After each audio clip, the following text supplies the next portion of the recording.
Friend সবাই কেমন আছো? আশা করি ভালো আছো। হ্যাঁ, আমিও ভালো আছি। আর আজকে যেহেতু সানডে, তাই হঠাৎ প্ল্যান হলো আমরা গুরুদ্বার যাব। তো এই প্ল্যানটা আমাদের অনেক দিন ধরেই চলছিল, কিন্তু যাবো যাবো বলে যাওয়া হচ্ছে না। আর গুরুদ্বারের সানডেতে লঙ্গর দেওয়া হয়, অনেকের মুখ থেকেই শুনেছি আমি। বাঙালিরা আমরা সবাই প্রসাদ বলি। আর আমার যদি ভিডিওর মধ্যে কিছু ভুল ত্রুটি হয়ে থাকে বলতে গেলে, তাহলে অবশ্যই কমেন্ট করে জানিও, তোমরা ভুলটা ক্ষমা করে দিও। প্ল্যানটা তো আমরা করছিলাম, কিন্তু মন্দিরটা কোথায় আমরা জানতাম না। ফার্স্টে গুগল ম্যাপে দেখে তারপর অনেকে জিজ্ঞেস করে আমরা মন্দিরটা মানে গুরুদ্বারটা কোথায় আমরা খুঁজে বের করেছি। আর যারা যারা জানো না, অবশ্যই আমার ভিডিওটা স্কিপ করো না, এই ভিডিওর মধ্যে সব কিছুই জানতে পারবে। আই মিন এক্সাক্ট জায়গা যেটা ওইটা জানতে পারবে। আর আমি এই রাস্তা দিয়ে অনেকবারই আমার মাসির বাড়িতে গিয়েছি, কিন্তু এইখানেই যে গুরুদ্বার আমি এটা আগে জানতাম না। যাই হোক, তোমাদের সঙ্গে কথা বলতে বলতে গুরুদ্বারেও চলে আসলাম। আর দেখো ঠিক এই জায়গার যে লেফট সাইডে, মানে আমাদের আগরতলা জিবির বাজার দিয়ে যেতে হলে লেফট সাইডে যে মন্দিরটা আছে ওইটাই চানমারি রোড ধরো ওইটাকে। সত্যি কথা বলতে মন্দিরটা না আমার কাছে ভীষণ ভালো লেগেছে। আর সাইডটা এটি দেখো কি সুন্দর,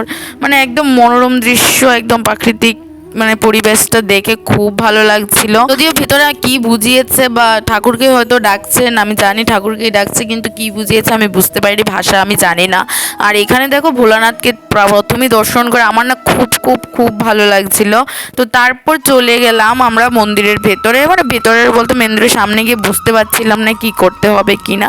আর এখানে মন্দিরে ঢুকতে গেলেই সবার আগে যেটা মানে মেয়েদেরকে ঘুমটা দিয়ে ঢুকতে হয়। এখানে জায়গাটাই হচ্ছে লঙ্গর দেওয়া হয়, মানে প্রসাদ দেওয়া হয়। আর এখানে সবাই মিলে প্রসাদ রেডি করছিল।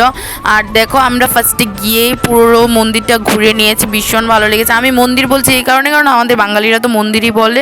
আর এখানে কি বোঝাচ্ছিলেন আমি বুঝতে পারছি না, কিন্তু শুনতে মানে ভীষণ মন চাইছিল যে একটু মন দিয়ে শুনি, কারণ আমার ভাষাটা জানা নেই। কিছুটা বুঝতে পারছিলাম, কিছুটা অনেকটাই বুঝতে পারছি না, বেশিরভাগই বুঝতে পারছি না। তো এখানে সবার সঙ্গে আমরাও দাঁড়িয়ে প্রণাম করছিলাম। বুঝতে না পারলে কি হবে, কিন্তু ঠাকুরের প্রতি যে একটা আকর্ষণ আছে আমাদের, মানে ঠাকুরের প্রতি যে একটা শ্রদ্ধা ভালোবাসা আছে, ওইটা তো দেখলে মানে কি বলবো, দেখলেই তো প্রণাম করার ইচ্ছে করে ঠাকুরকে। তো আমরা এখানে বুঝতে পারছিলাম না, কিন্তু বসে বসে দেখছিলাম। আর এখানে প্রসাদ রেডি হচ্ছিল, আমি এটাও বুঝতে পারছিলাম না যে আমাদের এখন প্রসাদ দেওয়া হবে।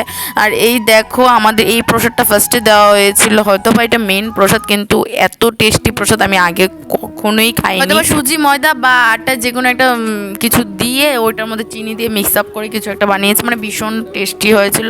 যারা জানো অবশ্যই কমেন্ট করে জানিও ওই প্রসাদটা কীভাবে বানাই। তারপর আমরা চলে এলাম লঙ্গর মানে প্রসাদ খেতে এখানে, যেখানে সবাইকে মানে একদম ভক্তি ভরে শ্রদ্ধা ভরে ভালোবাসা দিয়ে প্রসাদ খাওয়ানো হয়। আমার কাছে তো ভীষণ ভালো লেগেছে। আর এখানে সবাই সবাই এখানে খুব ভালোভাবে আমাদের পরিবেশন করছিল খাওয়ার। ফার্স্টে আমাদের দিয়ে দিয়েছে একটা শুকনো রুটি, তারপর ভাত, তারপর সয়াবিনের একটা ঝোল, মানে যার পেটে যতটুকু জায়গা সে পেট ভরে খেতে পারবে, কোনো মানা নেই। বারবার এসে তারা জিজ্ঞেস করছে লাগবে কি লাগবে না। আমি বলবো একবার হলেও তোমরা ঘুরে আসতে পারো, ভালো লাগবে, মন ফ্রেশ হয়ে যাবে। মন্দিরে কে না যেতে চাই বলো। আজকের ভিডিওটা এই পর্যন্তই। সবাই ভালো থেকো, সুস্থ থেকো। ভিডিওটা ভালো লাগলে অবশ্যই লাইক কমেন্ট শেয়ার করে দিও।